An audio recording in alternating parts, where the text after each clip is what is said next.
Terpilih Republik Indonesia periode 2024-2029.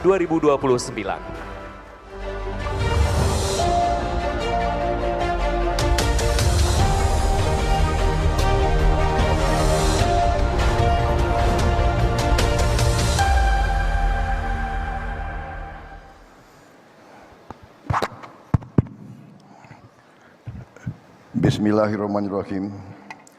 Assalamualaikum warahmatullahi wabarakatuh. Selamat sore, salam sejahtera bagi kita sekalian. Shalom, Om Swastiastu, Namo Buddhaya, salam kebajikan, Rahayu. Yang saya hormati dan yang saya banggakan, Ketua Penyelenggara BNI Investor Daily Summit 2024, Saudara Enggar Tiasto Lukita, Menteri Perdagangan Republik Indonesia tahun 2016 sampai 2019, yang saya hormati dan saya banggakan, Ketua Dewan Pertimbangan Presiden Republik Indonesia Jenderal TNI Purnawirawan Wiranto, Wakil Ketua Majelis Permusyawaratan Rakyat Bapak Edi Suparno, Wakil Ketua BPK Bapak Hendra Susanto, beserta anggota BPK, anggota 1 BPK Bapak Nyoman Adi yang saya hormati, Menteri BUMN Bapak Erick Thohir yang saya hormati. Sebetulnya lebih muda dari saya, jadi nggak usah Bapak gitu, Dimas atau apa itu. Menteri Hukum dan HAM Saudara Supratman Andi Aktas, Menteri ATR BPN Saudara Agus Harimurti Yudhoyono,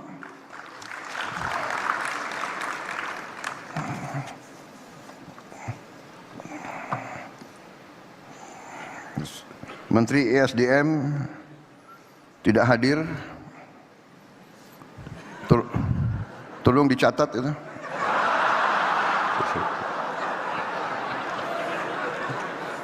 Menteri Investasi Saudara Rosan Roslani tidak hadir, catat lagi tuh. Gimana tim sukses nggak hadir ini?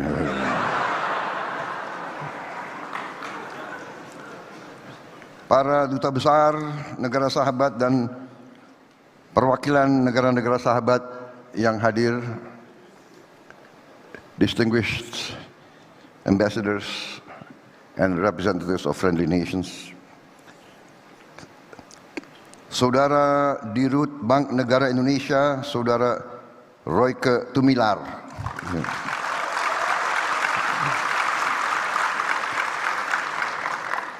seluruh hadirin peserta BNI Investor Daily Summit 2024 yang saya hormati dan saya banggakan.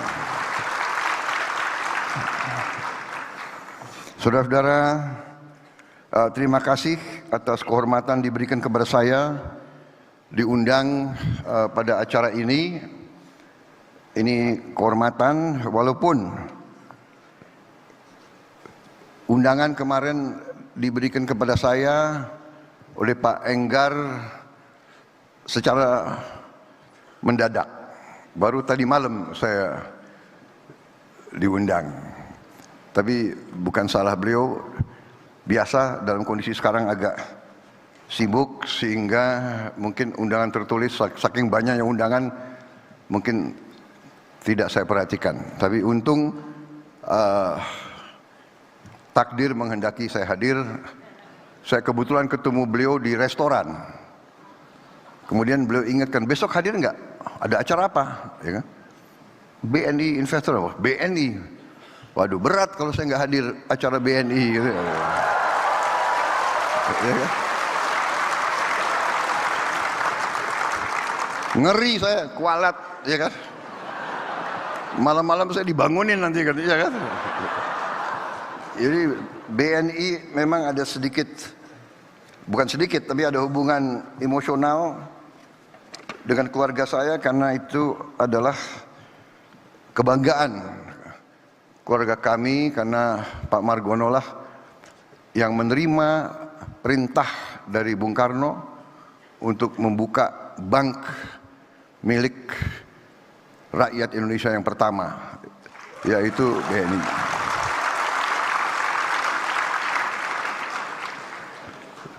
Jadi perintah Bung Karno, perintah Bung Hatta, Pak Margono lah yang mendirikan.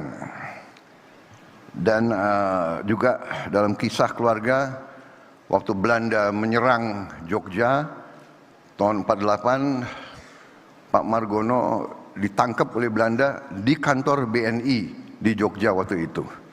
Jadi begitu beliau ngomong ada acara BNI, walaupun saya nggak ngerti apa acaranya, ya kan? Ya kan?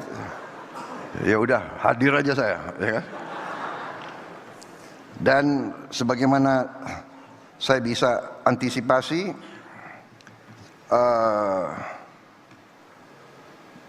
memang acara ini adalah acara tentunya tentang ekonomi. Ya.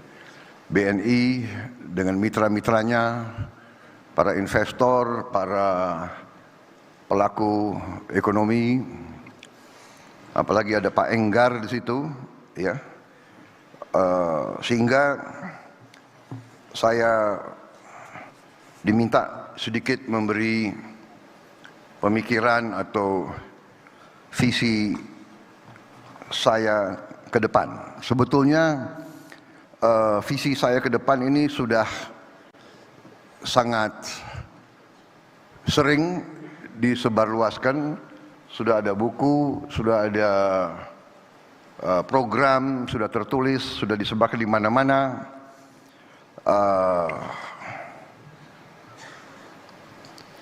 Dan saya kira saudara-saudara sudah banyak mengikuti, tapi kalau saudara-saudara ingin suatu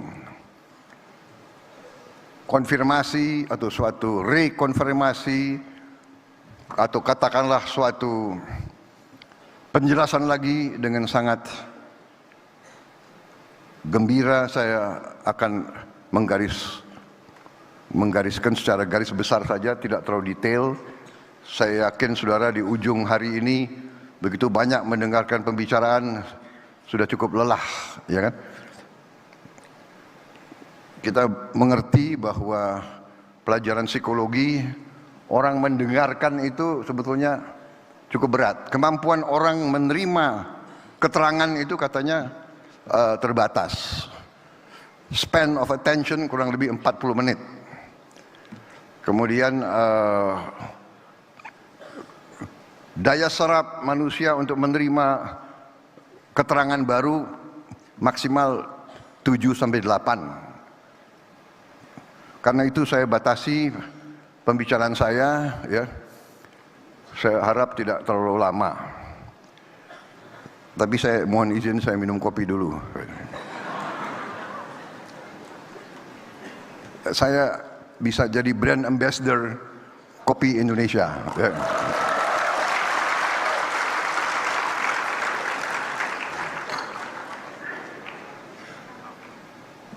Saudara-saudara, saya kira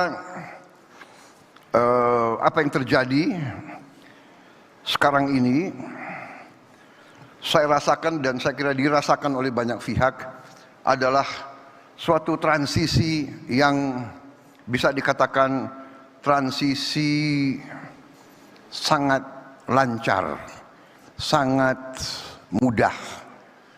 Saya sebagai presiden terpilih merasa bahwa saya adalah bagian dari tim Pak Joko Widodo. Saya memimpin koalisi.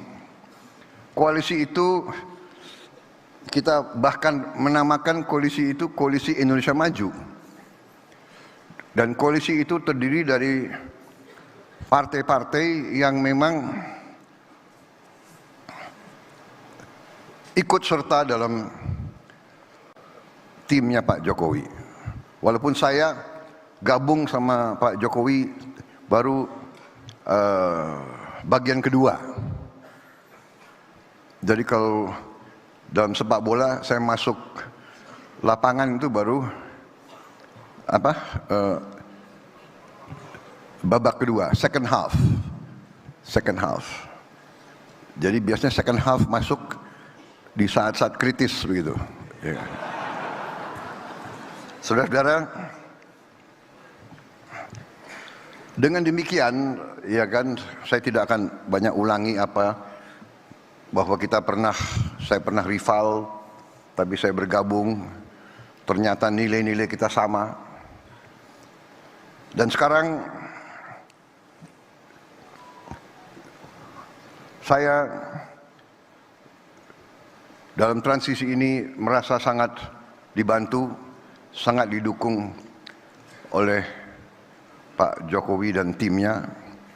Bahkan dalam saya menyusun kabinet, kok saya melihat banyak juga ya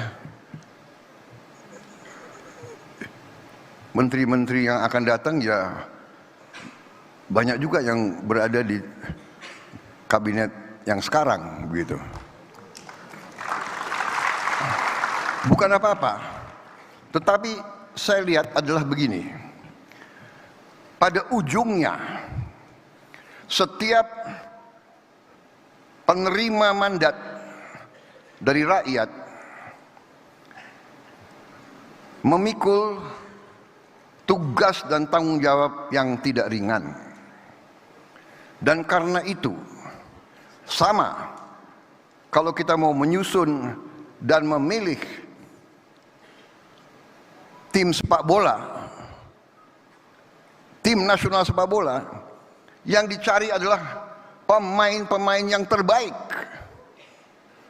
Kita tidak memikirkan orang tuanya siapa, agamanya apa, sukunya apa, rasnya apa, dia mampu atau tidak, dia bisa atau tidak, dia berjuang atau tidak, mampu nggak dia deliver, mampu nggak dia berbuat yang terbaik untuk bangsa dan rakyat. Nah, itu yang kita cari. Dan Pak Jokowi demikian mencari yang terbaik, saya pun demikian. Dan kalau kebetulan orangnya masih bagus, pasti kita akan minta untuk ikut lagi. Dan saudara-saudara, untuk masuk ke pemerintahan di Indonesia itu menuntut pengorbanan. Karena itu saya kira, satu, transisi baik. Kedua, kita dalam rangka pembangunan suatu bangsa, kita sadar bahwa pembangunan suatu bangsa, transformasi suatu bangsa dari bangsa katakanlah tingkat menengah, dari bangsa yang keluar dari penjajahan, keluar dari 20 tahun perang terus-menerus, RMS, DITII, Angkatan Perang Ratu Adil, peristiwa-peristiwa PRRI, Permesa, terus-menerus, tanpa henti dari 45 sampai 65, sampai 68 sampai 69. Separatis di sini, separatis. Kita sekarang adalah negara yang masih utuh, negara dengan ekonomi ke-16 di dunia, negara dengan tingkat inflasi salah satu yang terendah di dunia, negara dengan pertumbuhan yang masih cukup baik dibandingkan dengan negara-negara lain, suatu negara yang keluar dari krisis COVID, salah satu yang tercepat dan dinilai salah satu yang terbaik keluarnya dari peristiwa COVID. Kita sering kurang bersyukur kurang terima kasih, kurang menghargai apa yang kita capai sendiri. Ini kita harus koreksi diri kita sendiri. Kalau kita lihat negara-negara lain, rasio hutang terhadap GDP mereka sesudah COVID naik belasan bahkan puluhan persen. Negara-negara hebat seperti Perancis, debt to GDP ratio-nya loncat. Sekarang berada di 110%. Nggak tahu kapan mereka akan bayar hutang mereka itu.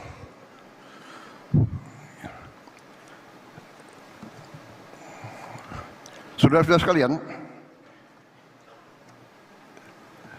dengan demikian saya terima mandat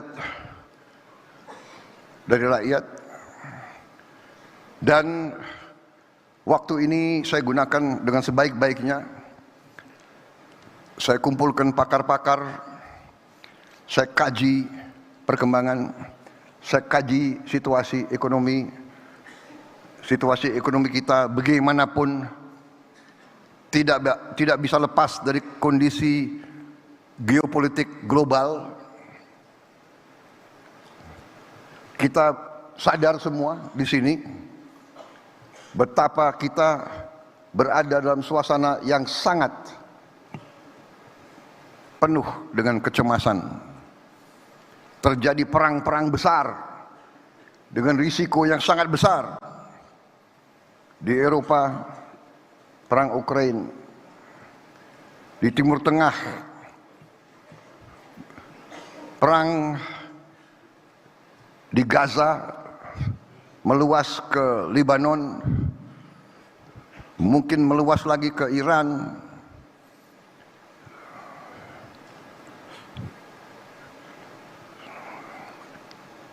Di mana banyak ahli mengatakan kita berada di saat-saat yang penuh ketegangan. Kalau tidak hati-hati, sudah berapa negara besar saling mengancam akan gunakan bom nuklir. Saudara-saudara sekalian, di kawasan kita pun ketegangan, di Taiwan ketegangan antara Cina dan Jepang, ketegangan di Laut Cina Selatan. Di tengah ini semua kita bersyukur Indonesia menikmati keadaan damai. Keadaan damai ini tidak mudah. Tidak mudah.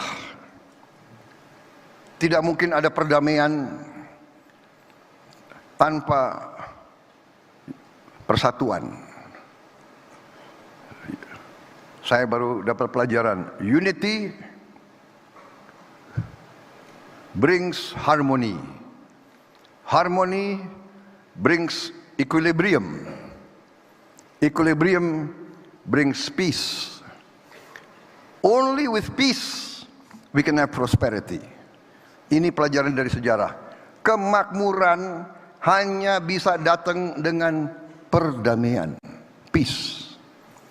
Karena itu, setiap pemimpin politik, pemimpin kemasyarakatan selalu harus berpikir langkah-langkahnya, kebijakan-kebijakannya, pendekatan-pendekatannya harus ke arah mencapai dan memelihara kondisi perdamaian, memelihara stabilitas. Untuk itu dibutuhkan kearifan, wisdom. Untuk itu dibutuhkan semangat, kebersamaan. Untuk itu perlu semangat kolaborasi, semangat ingin bekerja sama. Saudara-saudara, kita mengerti bahwa kita ini memang majemuk. Kita ditakdirkan sudah ratusan tahun Kita ini majemuk, berbeda-beda suku, agama, ras, kelompok etnis, ratusan bahasa daerah. Tapi kita bisa hidup rukun.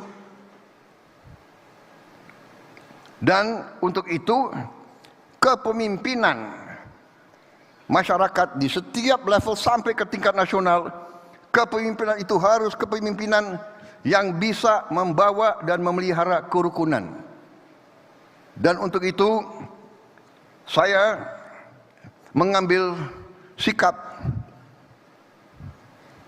ingin menjunjung tinggi persatuan, ingin merangkul semua kekuatan, ingin membentuk suatu kolaborasi, suatu kerukunan. Dan saudara-saudara, sebagai pengusaha, sebagai pedagang, saudara-saudara yang paling mengerti, paling merasakan bahwa hanya dengan perdamaian, hanya dengan suasana sejuk, hanya dengan kerukunan, ada iklim di mana berdagang, berusaha, berwira swasta akan berkembang dengan baik. Tidak ada orang ke pasar kalau terjadi kerusuhan. Tanyalah ke rakyat di Gaza, tanya ke rakyat di Lebanon, bagaimana?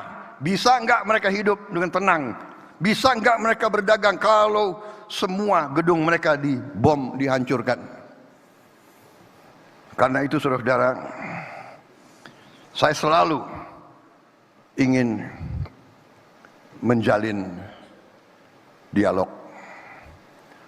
Saya selalu ingin mengajak kerjasama. Bagi saya, ajaran kuno 1000 kawan terlalu sedikit, 1 lawan terlalu banyak, bukan suatu slogan. Itu saya jalankan. Saya tidak melihat ke belakang, saya ingin melihat ke depan.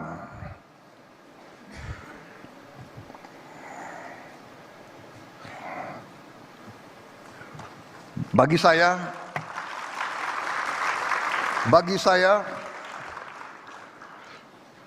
pertandingan adalah pertandingan. Persaingan adalah persaingan.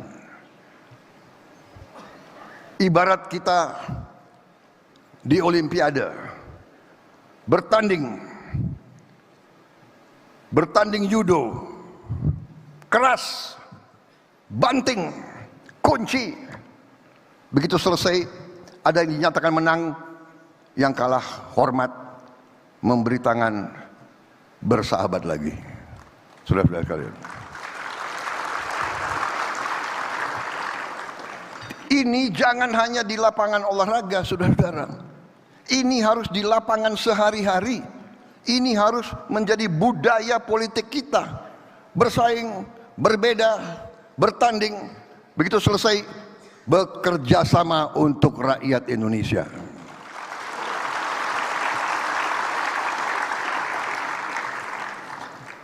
Itu keyakinan saya, dan karena itu tekad saya akan saya jalankan dengan risiko, karena saya ingin membentuk pemerintahan persatuan nasional yang kuat. Terpaksa koalisinya besar, nanti akan dibilang, kabinet Prabowo, kabinet gemuk, banyak. Ya, negara kita besar, Bung. Negara kita luasnya sama dengan Eropa. Eropa 27 negara. Kita 1 negara. Sebagai contoh, Timor Leste, negaranya itu jumlah penduduknya 1,3 juta kalau tidak salah. 1,3 juta. Lebih kecil dari Bogor, Kabupaten Bogor. Kabinetnya, menterinya tahu nggak berapa? 28 menteri. Kenapa? Karena dia koalisi juga. Kalau kita negara otoriter, ya kan, hanya satu partai, ya bisa jalankan negara ini hanya dengan 20 menteri, 24 menteri. Tapi saya harus merangkul semua kelompok, harus ada perwakilan. Harus ada perwakilan dari Indonesia Timur, Indonesia Barat, Indonesia Tengah, dari suku A, suku B. Harus ini Indonesia.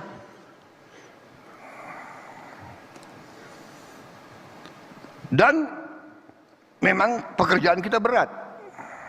Kita bersyukur kita diberi kekayaan alam yang luar biasa. Minggu demi minggu, bulan demi bulan, ketemu lagi. Kita baru ketemu ladang gas salah satu terbesar di Andaman. Beritanya 8 sampai 12 TCF. Bisanya lebih. Kita baru ketemu lagi ladang-ladang di mana bekas-bekas Belanda, ternyata cadangannya masih banyak. Saudara-saudara sekalian, ketemu lagi cadangan emas.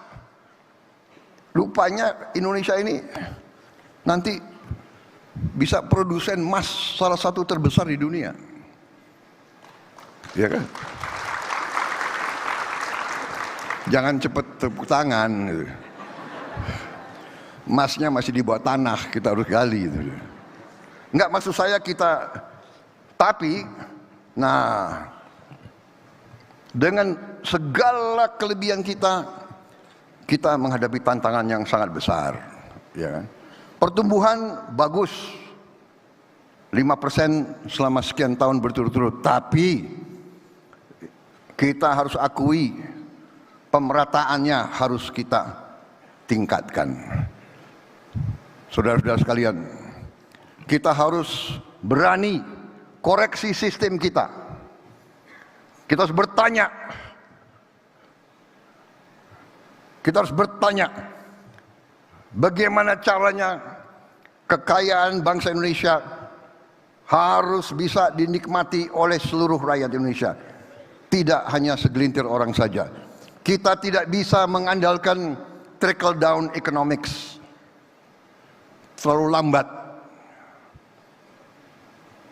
Presiden Jokowi sudah memberi contoh intervensi. Intervensi untuk menyelamatkan yang paling lemah bukan salah. Karena itulah kita berhasil menekan dan mempertahankan inflasi sampai di sini. Saudara harus tahu, ini bukan teori buku. Mungkin ini teori di luar buku, nggak ada di buku. Itu pun suatu kelebihan Pak Jokowi, pernah jadi wali kota. Dia belajar mengendalikan inflasi dari waktu dia wali kota. Sekarang Menteri Dalam Negeri mimpin rapat tiap minggu masalah inflasi. Dengan Zoom, semua kabupaten, semua gubernur dipantau oleh Menteri Dalam Negeri.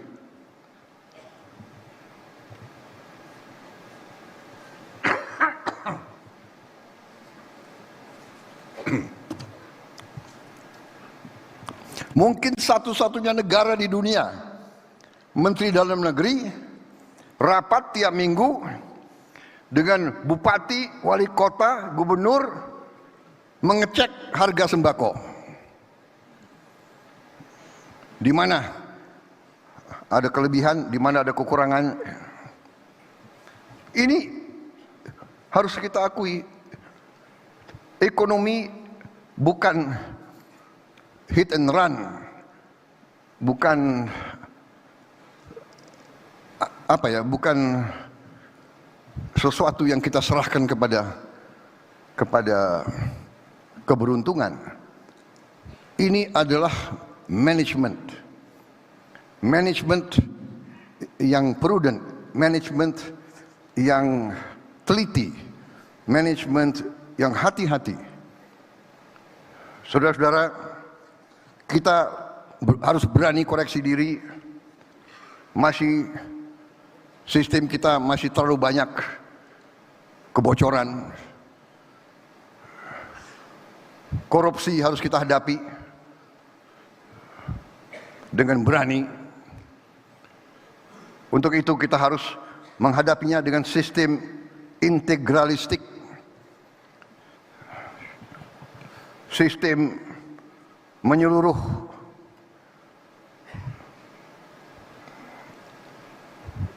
Kita harus berani akui kesulitan, jangan lari dari kesulitan, hadapi kesulitan dan selesaikan kesulitan itu. Cari otak-otak terbaik bangsa ini, the best brains and the best heart of our country. Otak terbaik dan hati terbaik. Otak hebat, hati busuk, berbahaya. Itu korupsinya lebih pintar lagi gitu. The best brains, the best heart. Kita perbaiki. Yang kurang kita perbaiki. Kita perbaiki bangsa ini dengan solusi yang kita cari. Kebijakan yang kita cari. Ada stunting, ada kelaparan, apa tindakan kita? Tidak usah lagi apa itu FGD apa itu? Fokus apa? Focus group discussion. It's too late. We don't need to discuss. Look for solution. Carry out the solution.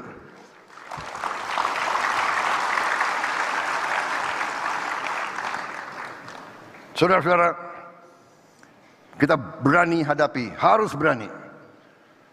Kita tidak bisa boleh lagi membiarkan anak-anak Indonesia tidak makan pagi. Saudara-saudara, salah satu, Anda tanya visi, sudah ada. Saya dari dulu bertekad ada beberapa hal fundamental. Survival kita suatu bangsa, sebagai bangsa, tergantung beberapa hal yang sangat mendasar. Pertama adalah swasembada pangan.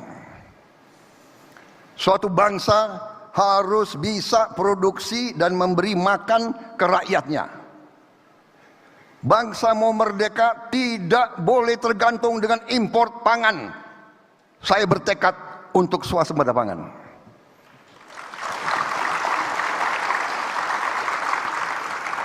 Saya yakin saya benar. Sejarah membuktikan bahwa sikap saya benar. Dari sejak awal saya ingatkan, kalau kita tergantung import, kalau terjadi krisis, bagaimana? Ternyata terjadi krisis COVID. Negara-negara eksportir pangan hentikan ekspornya.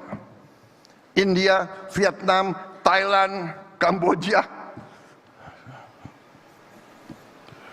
Saudara-saudara, tidak ada pilihan. Kita harus swasembada pangan, dan saya yakin dan percaya kita akan swasembada pangan paling lambat 4 tahun setelah saya menerima mandat 20 Oktober.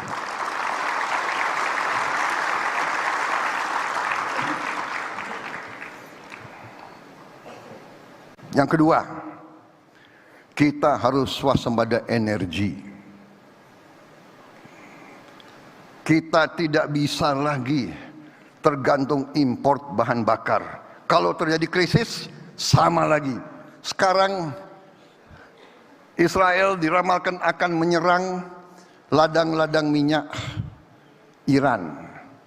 Iran mengatakan kalau ladang minyak dan gas mereka diserang, mereka akan balas menyerang ladang-ladang minyak gas sekutu-sekutu Amerika. Berarti Arab Saudi, Kuwait, Qatar, Bahrain ini sekutu Amerika semua. Karena Amerika dianggap mendukung Israel, Iran kalau diserang yang dibalas sekutu-sekutu Amerika. Kita bisa bayangkan harga minyak berapa. Kita bersyukur lagi, Tuhan Maha Besar sangat cinta sama rakyat Indonesia.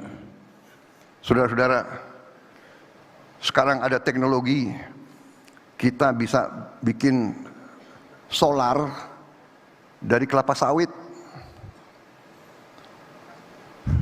Bahkan tidak hanya B35, B40, B50, tidak, kita bisa bikin D100.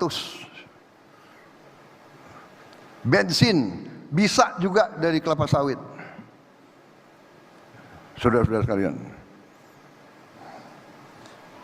Jadi kita sangat bisa swasembada pangan. Belum lagi kita menemukan ladang-ladang baru. Dan kita bisa membuka ladang-ladang bekas Belanda dengan teknologi baru. Kita juga bisa batu bara kita rubah menjadi solar, menjadi diesel, menjadi DME, menggantikan LPG. Saudara-saudara, yang Maha Besar sangat baik sama kita. Tinggal kita mampu atau tidak. Selain swasembada pangan, swasembada energi, kita harus hilirisasi. Jadi yang dicanangkan Pak Jokowi ini mutlak kunci terhadap kebangkitan kita. Kita harus hilirisasi. Dari hilirisasi kita laksanakan industrialisasi.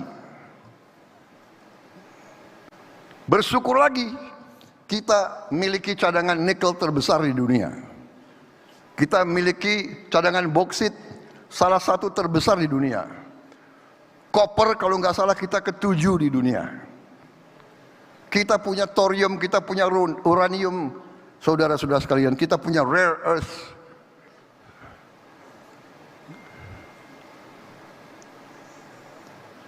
Ada pihak-pihak yang selalu entah pesimistis atau memang sengaja tidak suka kalau Indonesia bangkit. Ya. Jadi saudara-saudara, dari itu semua, swasembada pangan, swasembada energi, hilirisasi, salah satu tugas di depan kita adalah menyelamatkan anak-anak kita. Kita akan beri makan bergizi kepada semua anak-anak kita dan ibu-ibu yang sedang hamil.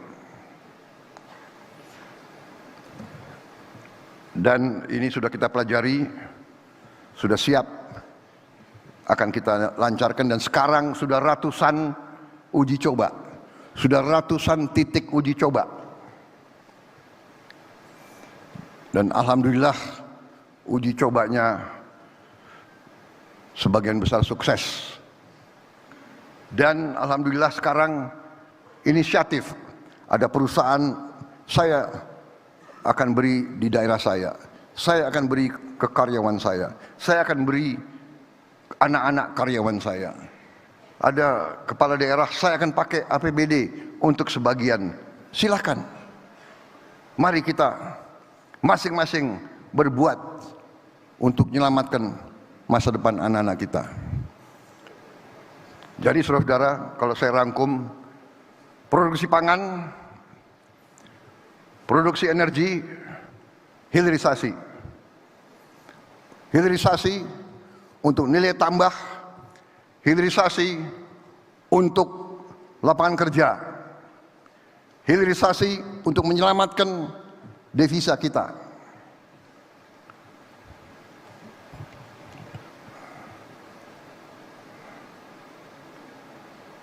Kemudian salah satu usaha kita juga adalah untuk mengurangi mitigasi kemiskinan. Sekarang banyak subsidi kita setelah dikaji kurang dinikmati lapisan paling bawah.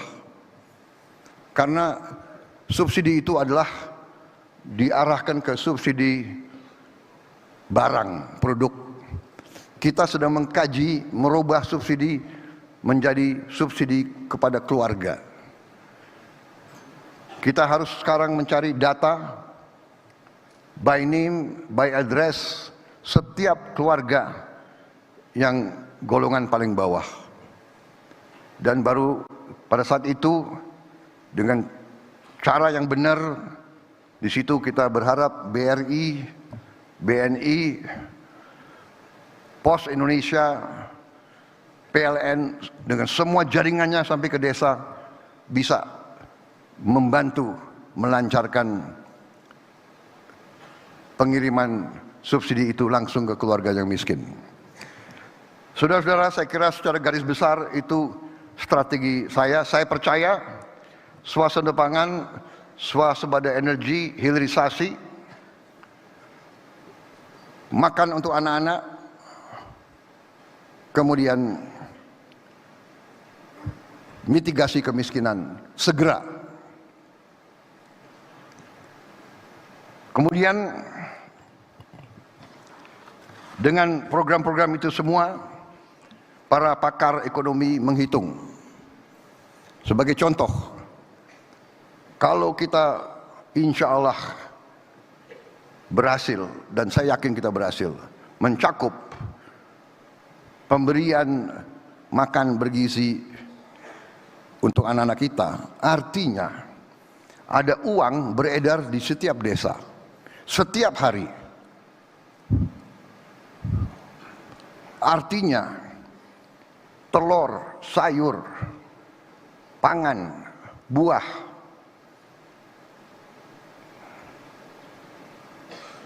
ada pasar terjamin. Istilah perdagangannya apa? Pasar yang terjamin, ya. Gimana istilah bisnisnya apa itu? Market, captive market. Captive market, semua produksi di desa kecamatan akan terserap. Kemarin kita dengar di Kabupaten A kelebihan telur. Kita dengar panen di Jawa Barat, mangga yang terbagus tidak bisa dijual karena nggak ada kendaraan mengangkatnya dari desa itu. Di satu desa, di satu kabupaten, cabai harganya tak terkendali. Di satu desa, cabai tidak bisa terbeli, dan sebagainya dan sebagainya. Sekarang kita sangat optimis bahwa apa yang dihasilkan semua petani kita di seluruh kecamatan sudah ada captive market, sudah ada pasarnya, terjamin. Mereka tahu produksi telur mereka akan dibeli, mereka tahu timun mereka akan dibeli, tomat mereka akan dibeli, cabai mereka akan dibeli, sayur mereka akan dibeli, ikan lelenya akan dibeli, ikan nilanya akan dibeli. Saudara-saudara, jadi saya memang sering diejek, ya kan, Prabowo apa ini 8% pertumbuhan, ya kan, kita dinyinyir, ya nggak apa-apa. Saudara-saudara, saya belajar dari Bung Karno, proklamator. Beliau pernah mengatakan, gantungkanlah cita-citamu setinggi langit. Kalau kau tidak sampai langit, minimal kau jatuh di antara bintang-bintang. Saudara-saudara, saya canangkan 8%. Kalau nggak sampai 8%, ya 7,5. Kalau nggak sampai 7,5, ya 7, ya kan?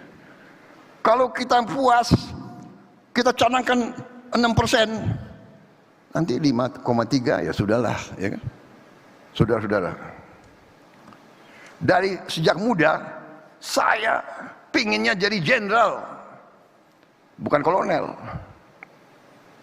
Jenderal, cita-cita saya.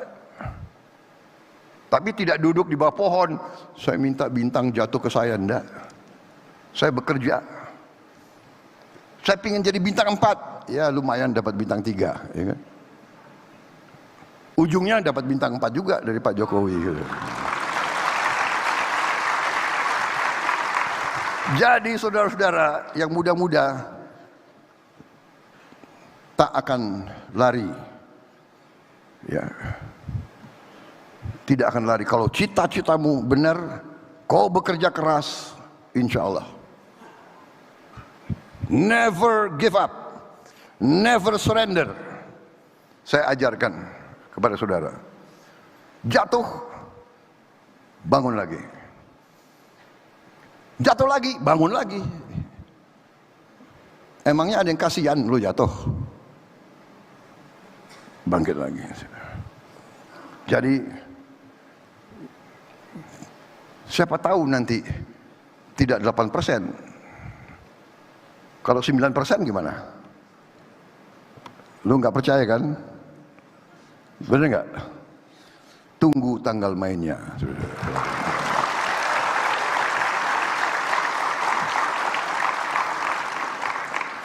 Saya optimis.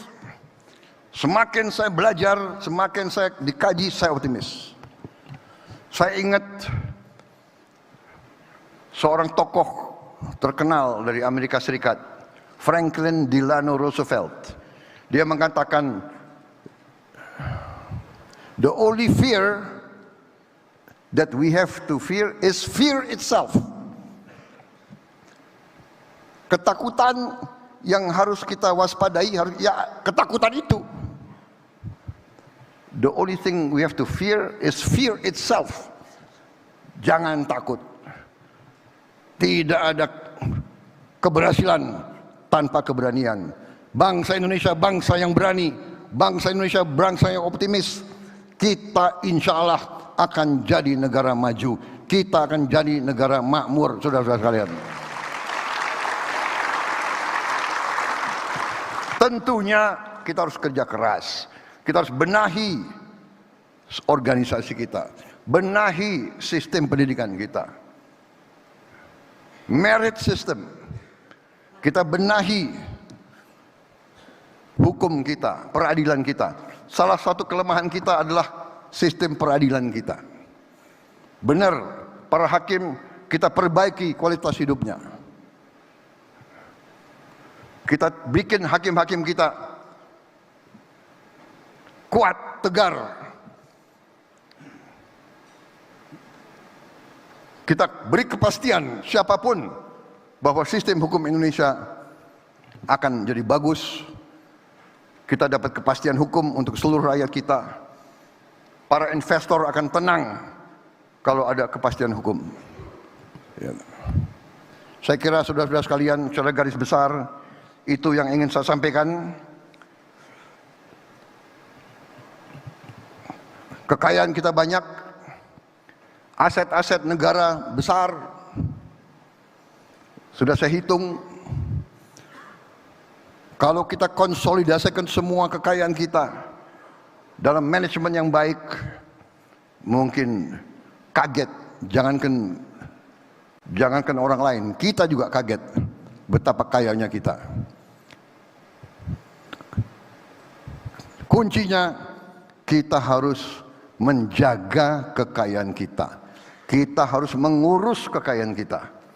Kita harus dengan prudent, dengan arif. Makanya BUMN, bank-bank, ingat BNI, Bank Perjuangan, semua himbara, uang yang saudara kelola adalah uang rakyat Indonesia.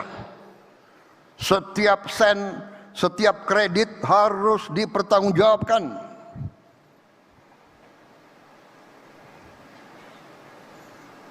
Insya Allah kita akan berhasil. Wassalamualaikum warahmatullahi wabarakatuh. Salam sejahtera bagi kita sekalian. Shalom, Om, Santi, Santi, Santi, Om. Namo Buddhaya, Rahayu, Rahayu. Terima kasih. Mohon maaf kalau ada kata-kata saya yang kurang berkenan. Itu yang saya rasakan, itu yang saya yakini. insya Allah kita akan bersama-sama mencapai kehebatan-kehebatan untuk bangsa dan rakyat kita. Terima kasih, selamat sore, selesai. Terima kasih yang terhormat kepada Jenderal TNI